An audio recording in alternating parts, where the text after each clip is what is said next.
आज उसी 10 क्वेश्चन की सीरीज में ये दूसरा प्रैक्टिस सेट आपके लिए मैं लेके आया हूँ। आज कुछ रीजनिंग के भी क्वेश्चन हैं और कुछ मैथ के भी क्वेश्चन हैं। सारे क्वेश्चन बहुत ही अच्छे हैं। आप लोग एक बार मेरे बताने से पहले एक बार ट्राई करके देखें कि आपसे हो पा रहा है कि नहीं। नहीं तो मैं सॉल्यूशन तो दूंगा ही। जैसे ये क्वेश्चन है, इसको आप एक बार पॉज करके उसको एक बार ट्राई करिए। नहीं हो रहा है तो मैं बताता हूँ। तो जैसा कि आप लोगों ने हो सकता है ट्राई किया हो, तो ठीक है। जिन लोगों का आंसर आएगा वो बताएंगे, नहीं आएगा तो कोई बात नहीं, मैं बता रहा हूँ। ठीक है, देखिए क्वेश्चन नंबर 1। तो ये क्वेश्चन ऐसा है, कोडिंग का है, अच्छा क्वेश्चन है। इसमें कह रहा है कि फील्ड को हम ये लिख दे रहे हैं और जज को हम ये लिख दे रहे हैं। तो फिर ब्लॉक को हम मतलब कैसे लिखेंगे। इसमें कुछ कोडिंग हुई होगी, इसमें कुछ कोडिंग हुई होगी और ब्लॉक की कोडिंग आपको पूछ रहा है। ठीक है, तो इससे हम देख रहे हैं कि पहले तो आपको ए से लेके जेड तक सारे मतलब लेटर के वो याद होने चाहिए कि मतलब किस लेटर पे कौन सा नंबर आता है, क्या आता है। ठीक है, और उसका अपोजिट याद हो तो और भी अच्छा है। अब इसमें देखिए, जैसे हम पहले कोई ले लेते हैं फील्ड, FILD, LJFXH। इसमें देखिए ये 4 है, ये 8 है, मतलब ये 4 है और ये 8 है, ये 12 है, ये 24 है। ठीक है, ये 5 है, ये 6 है, ये आपका 9 हो गया, ये आपका हो गया 10। ठीक है, और ये हो गया 6, ये हो गया 12। ये हमको याद है, इसीलिए ऐसे ही हम कह रहे हैं। आप लोग याद कर लेंगे तो आप लोग को तुरंत मतलब ये लिखेंगे तभी आपका जल्दी होगा। अब इसमें देखिए, ये आपको सीधे सीधे दिख रहा होगा कि ये 2 टाइम्स किया गया है, 4 2 जा 8, ये भी 2 टाइम्स किया गया है, 12 2 जा 24। फिर ये दोनों लेटर हैं, ये एक्चुअली वॉवेल हैं। तो वॉवेल में एक एक ऐड किया है और जितने भी कॉन्सोनेंट हैं उसमें उसको 2 टाइम्स कर दिया है। तो जैसे कि ये वाला हमारा बन गया, ऐसे ही हम दूसरा देखेंगे जज का। तो जज का देखिए, एक सेकंड, हाँ जज का देखेंगे, JUDGE, ऐसे TVHNF। अब इसमें देखिए, ये आपका वॉवेल है, वॉवेल में +1 कर दिया। आपका कॉन्सोनेंट है, इसको 2 टाइम्स कर देगा। ये आपका ये भी कॉन्सोनेंट है, इसको भी 2 टाइम्स कर देगा। ये वॉवेल है, इसमें +1 कर देगा। ये कॉन्सोनेंट है, इसको भी 2 टाइम्स कर देगा। तो आप एक कर लेंगे तो आपको उससे आइडिया समझ में आ जाएगी। फिर आप क्वेश्चन को उठाइएगा, मतलब जो पूछा है उसी को आप करिएगा। जैसे बी का है तो बी को हम 2 टाइम्स करेंगे, तो बी को 2 टाइम्स करेंगे तो 2 2 जा 4, तो यहाँ 4 के स्थान पे डी आ जाएगा। अच्छा, यल आपका 12 होता है, 12 को 2 टाइम्स करेंगे तो ये आपका 24 हो जाएगा, 24 मतलब एक्स। आपका ओ आपका देखिए वॉवेल है, वॉवेल में आप एक ऐड करिए, एक ऐड किए तो ओ की जगह पी हो गया। सी भी आपका कॉन्सोनेंट है, इसमें भी 2 मतलब 2 टाइम्स करेंगे इसको, तो ये भी आपका 6 को आप एफ लिख सकते हैं। और फिर आपका के हो गया, तो के को भी 2 टाइम्स करें तो ये आपका 22 मतलब बी। ठीक है, तो ये देखिए, ये जो भी ऑप्शन DXPFB, ये देखिए ऑप्शन सी सही होगा इसमें। चलिए, मुझे लग रहा है क्वेश्चन आपको सही आ गया होगा। बाकी अब देखिए दूसरा क्वेश्चन, चलते हैं दूसरे क्वेश्चन की तरफ। ये भी देखिए रीजनिंग का अच्छा क्वेश्चन है, मतलब काफ़ी अच्छा क्वेश्चन है। ऐसा ट्रिकी क्वेश्चन पता नहीं क्यों डाल देते हैं यार ये सब। तो इसमें ऐसा देखिए कि सिंपलटन को ये 39 लिखा है, डिसीजन को ये 30 लिखा है, बॉक्सिंग का आपको पूछ रहा है। ऐसे क्वेश्चन आप एग्जाम में अटेम्प्ट करिए। अगर 1 2 राउंड में हो रहा है तो हो रहा, नहीं तो आप सीधे छोड़ के इसको चले जाइए। लास्ट में समय मिलेगा तो ही करिएगा, नहीं तो कोई ज़रूरी नहीं है। हर क्वेश्चन के सेम ही नंबर है। अब आपको मैं बता दे रहा हूँ कि होता कैसे है। जैसे डिसीजन, DECISION, इसमें जो है, इसमें डी की वैल्यू है 4, ई की है 5, सी की है 3, आई की है 9, यस की है 19, फिर 9, फिर 15, फिर 14। ठीक है, अब इसको आप ऐसे पूरा जोड़ देंगे आप, तो इसको पूरा जोड़ने के बाद आपकी 78 आती है। ठीक है, तो उससे तो आपको कुछ मिल नहीं पा रहा है। तो इसमें भी वॉवेल और कॉन्सोनेंट का ही खेल है। ठीक है, वॉवेल जितने हैं उनको एज इट इज ले लिया है, और कॉन्सोनेंट जितने हैं उनको पूरा मतलब उनको 27 से मतलब उनका अपोजिट ले लिया। जैसे डी का अपोजिट होता है आपका एक्स मतलब 24। ये वॉवेल है, वॉवेल को एज इट इज लेगा। ये सी हो जाएगा, सी का होगा, नहीं डी का होता है डब्लू, सॉरी देखो यार मैं भी भूल जा रहा हूँ, डी का होता है डब्लू। ठीक है, डब्लू मतलब 23। ये ई आपका एज इट इज रहेगा, सी का होता है एक्स। फिर आई एज इट इज रहेगा, फिर आपका यस का होता है एच, फिर आई एज इट इज रहेगा, ओ भी एज इट इज रहेगा, यन का आपका होता है यम। तो आप जितने भी यहाँ कॉन्सोनेंट हैं उनका अपोजिट करके उसको आप ऐड करेंगे। जैसे यहाँ हो गया 23, ये हो गया 24, ये हो गया आपका 23, 24, ये हो गया आपका 8 और ये हो गया आपका 13। ठीक है, इसको आप ऐड करेंगे 23, 24, 47 और ये 13, 47, 13, 60, 8, 68। ये जब आप कॉन्सोनेंट को ऐड करेंगे तो आपका 68 आएगा। ठीक है, और जब आप वॉवेल को ऐड करेंगे जैसे 5 हो गया, फिर यहाँ 9 हो गया, 9, 5, 14, फिर यहाँ 9 हो गया 23, 23 और ये 15, 23 और 15 ये हो गया 38। तो वॉवेल में से मतलब जो कॉन्सोनेंट है, कॉन्सोनेंट को ऐड करके उसमें से वॉवेल को माइनस करेंगे तो आपका आंसर मिलेगा। अब ये देखिए ये काफ़ी मतलब लेंदी क्वेश्चन है, इसको इसीलिए मैं कह रहा हूँ कि अगर ऐसे क्वेश्चन आपको दिखें तो आप सेकंड गो में ही करिएगा। ऐसे ही आप लोग बॉक्सिंग का निकालेंगे, अगर आपको नहीं आएगा तो हम बता देंगे आपको। ठीक है, एक बार ट्राई करिएगा, वीडियो में बहुत लंबी नहीं बनाना चाह रहे हैं। अब देखिए ये क्वेश्चन नंबर 3, इसको देखते हैं। ये भी कोडिंग का ही क्वेश्चन है और ये भी अच्छा क्वेश्चन है। इसमें देखिए आपको, हाँ इसमें देखिए PRAISES ये लिखा है, इसकी कोडिंग दी गई है KIXFHBH। अच्छा, आज का ट्रेंड चल रहा है vowel consonant, vowel consonant. Examiner इसी पे खेल रहा है, तो पहले हम एक बार अपना सिंपल मेथड देखते हैं, फिर हम वॉवेल कॉन्सोनेंट को कंसीडर करेंगे। ठीक है, जैसे इसमें देखिए ये 16 हो गया, ये 18 हो गया, ये 1 हो गया, ये 9 हो गया, ये 19 हो गया, ये 5 हो गया, ये भी 19 हो गया। फिर ऐसे ही ये 11 हो गया, ये 9 हो गया, ये 24 हो गया, ये 6 हो गया, ये 8 हो गया, ये 2 हो गया, ये भी 8 हो गया। अब देखिए जो आपको कॉन्सोनेंट हैं उनको अपोजिट किया है और जो आपको वॉवेल हैं उसमें से देखेंगे आप तो 3 आपको माइनस करता हुआ दिख रहा है। ठीक है, जैसे देखिए ये कॉन्सोनेंट है तो इसको अपोजिट किया है, मतलब पी का उल्टा के होता है, ये भी इसको भी अपोजिट किया है। ये देखिए वॉवेल है, इसमें से माइनस किया है, ये इसमें से माइनस करेंगे तो ये आपका 24 आएगा। ये भी वॉवेल है, इसमें से भी माइनस करेगा, मैंने माइनस किया है, 9 में से 3 माइनस किया तो ये आपका 6 आया। ठीक है, जैसे -3, यहाँ भी -3, ऐसी सो ऑन आपका चलेगा। तो ये आपको एक सीरीज समझ में आ गई। अब सीधा हम क्वेश्चन उठाते हैं, क्वेश्चन में क्या पूछा है उसी पे हम देखते हैं। CRUCIFIX। ठीक है, अब क्या कह रहा था कि जो कॉन्सोनेंट है उसको उल्टा करेगा, C का X। अब देखिए ऑप्शन को ही देख लीजिए, ऑप्शन में एक ही ऑप्शन में X है तो ये हमारा ऑप्शन B हो जाएगा। बाकी अगर आपको और देखना है आगे भी तो ये देखिए इसको भी R को उल्टा करेगा तो R को उल्टा I हो जाएगा। U में U वावेल है, वावेल को 3 माइनस करेगा तो 21 - 3 ये 18 हो जाएगा। R ऐसे ही सो ऑन आपका चलता रहेगा। तो जहाँ तक ये भी क्वेश्चन आपका हो गया होगा, ऐसे ही जैसे ऑप्शन आए तो 2 ही 3 देख के हमको जल्दी से मार के निकल जाना है। ठीक है, बहुत ज़्यादा उसमें पूरा नहीं निकालना है, ये आपका टाइम सेव करेगा, बाद में अच्छे क्वेश्चन में काम आएगा। चलो दूसरे क्वेश्चन की तरफ बढ़ते हैं। ये हो गया क्वेश्चन नंबर 4। ये देखिए ये भी कोडिंग का क्वेश्चन है और आज कोडिंग के क्वेश्चन काफ़ी अच्छे अच्छे हैं, देखिएगा। अब जैसे देखिए रेन,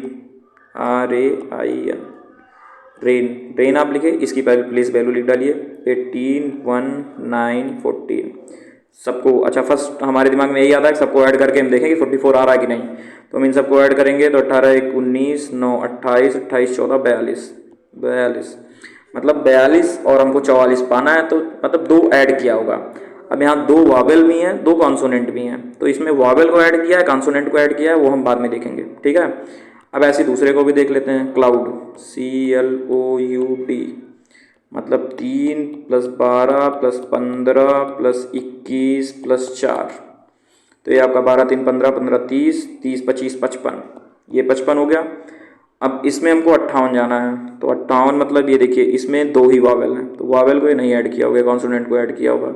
तो CLX से तीनों कॉन्सोनेंट मतलब 3 कॉन्सोनेंट, 3 मतलब ये हमारा 58 हो गया। ऐसे इसमें भी 2 करके 44 ले आया था। ठीक है, तो हम क्या करेंगे, सबकी वैल्यू लिख के सबको ऐड करके प्लस जितने उसमें कॉन्सोनेंट है उसको ऐड कर देंगे। ऐसे ही अम्ब्रेला का भी हो जाएगा। अम्ब्रेला मतलब U का हो जाएगा आपका 21, उसके बाद एम का हो जाएगा 13, बी का हो जाएगा 2, आर का हो जाएगा 18, ई का हो जाएगा 5, यल का हो जाएगा 12, यल 2 बार है, 2 बार 12 प्लस हो जाएगा 1।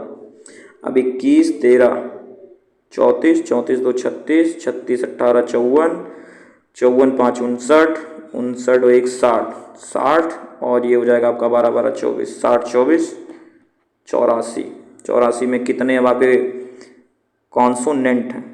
1 2 3 4 5, तो 84 प्लस 5 89। ये देखिए 89 आपका आ गया, 89 ही आपका आंसर है। ठीक है, ऐसे क्वेश्चन को आप फर्स्ट गो में कर सकते हैं, कोई ऐसे कठिन क्वेश्चन नहीं रहते हैं। ठीक है, चलिए दूसरे क्वेश्चन की तरफ पढ़ते हैं।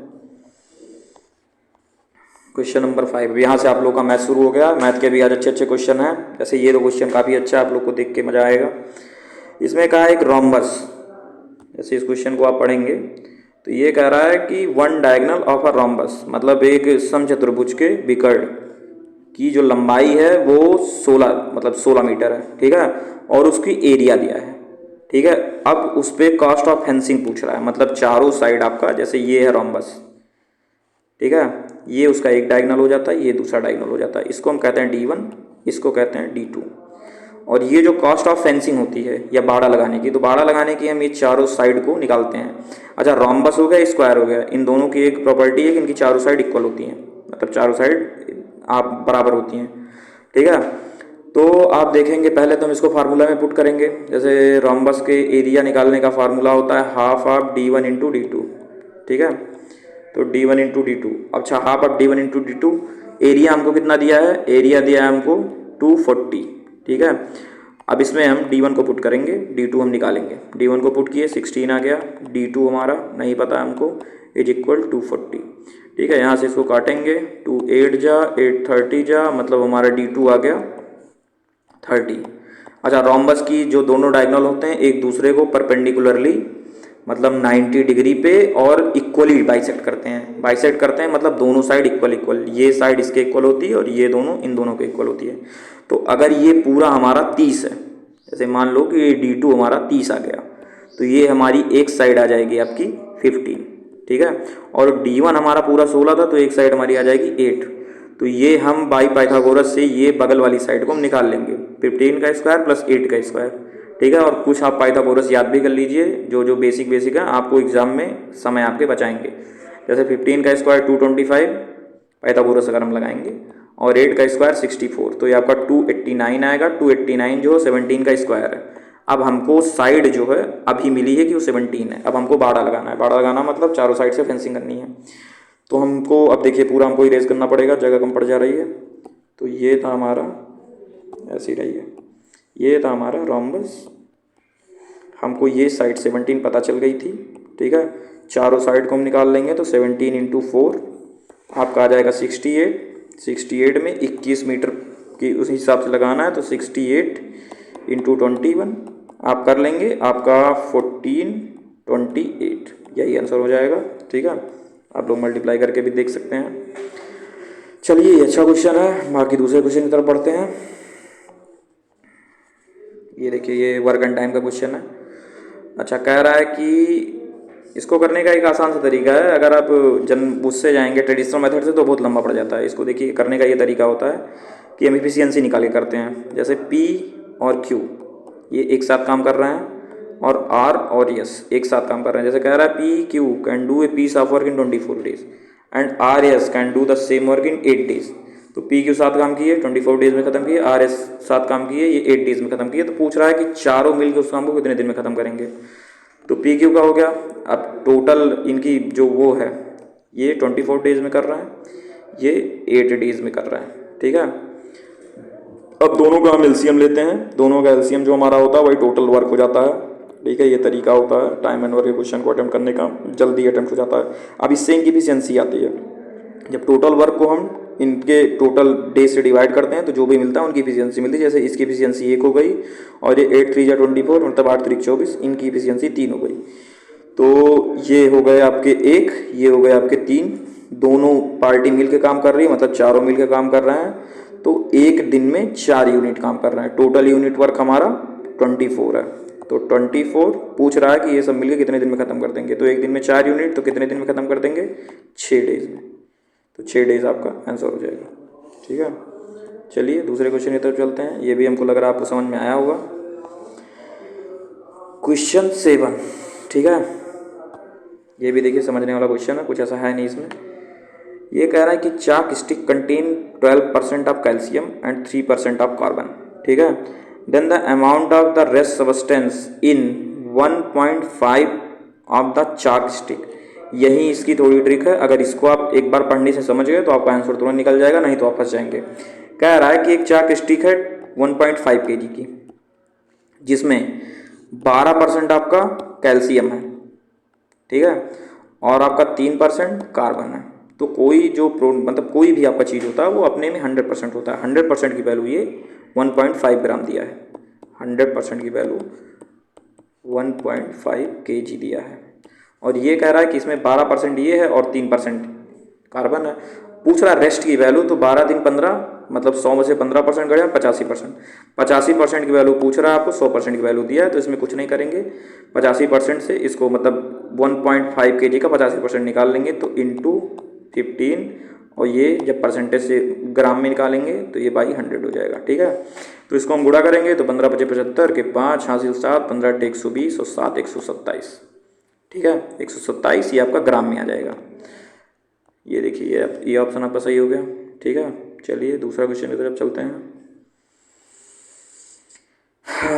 क्वेश्चन नंबर 8, ये देखिए डिस्काउंट का क्वेश्चन है। इसके भी करने के कई तरीके हैं। अब पेपर में आप कौन सा अटेम्प्ट करते हैं, किससे आपको जल्दी मिलता है, ये आप प्रैक्टिस करते करते सीख जाएंगे। ऐसे इसको करने का देखिए एक तरीका है सक्सेसिव वाला।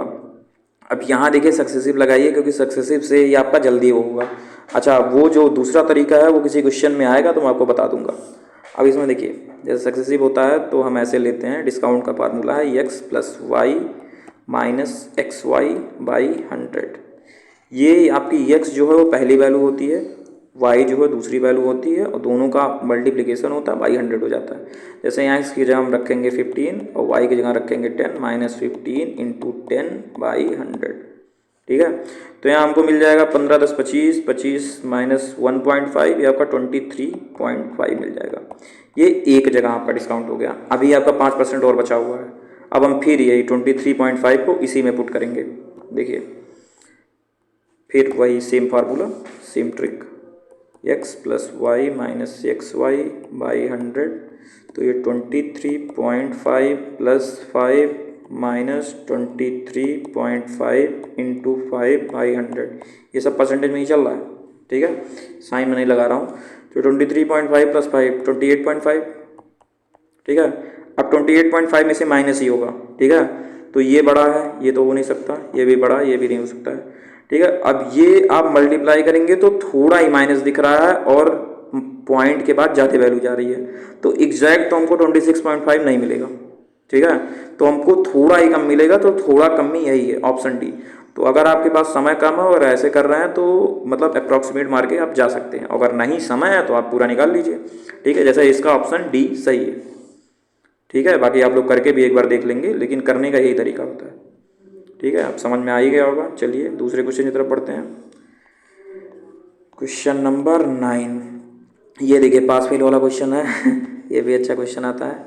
ये कह रहा है कि in an exam 70% of the candidates passed in English and 80% in maths, 10% failed in both subject, 144 candidates passed in both. तो कह रहा है टोटल नंबर ऑफ कैंडिडेट्स वर, कितने कैंडिडेट टोटल नंबर के थे। इसमें कह रहा है कि मैथ में मतलब इंग्लिश में आपके 70% पास हो गए, मैथ में आपके 80% पास हो गए, और दोनों में फेल हो गए हैं 10%। तो हम जब या तो फेल लेंगे तो पूरा फेल लेंगे, पास लेंगे तो पूरा पास लेंगे। ठीक है, अब जैसे इसमें पास दिया गया है, अगर पास दिया गया तो हम सबको पास में करेंगे। फेल दिया गया होता, फेल का डाटा दिया गया होता तो सबको फेल मिले थे। जैसे इंग्लिश में 70% पास्ड है, मैथ में 80% पास्ड है, और ये कह रहा है कि बोथ में 10% फेल हैं। तो 10% फेल है मतलब 90% पास्ड होंगे। ठीक है, ये आपको थोड़ा समझने वाली बात है कि अगर 10% कहीं फेल है तो 90% पास्ड है। ठीक है, अब हम इसको टोटल लेते हैं कि टोटल कितने पास्ड हैं।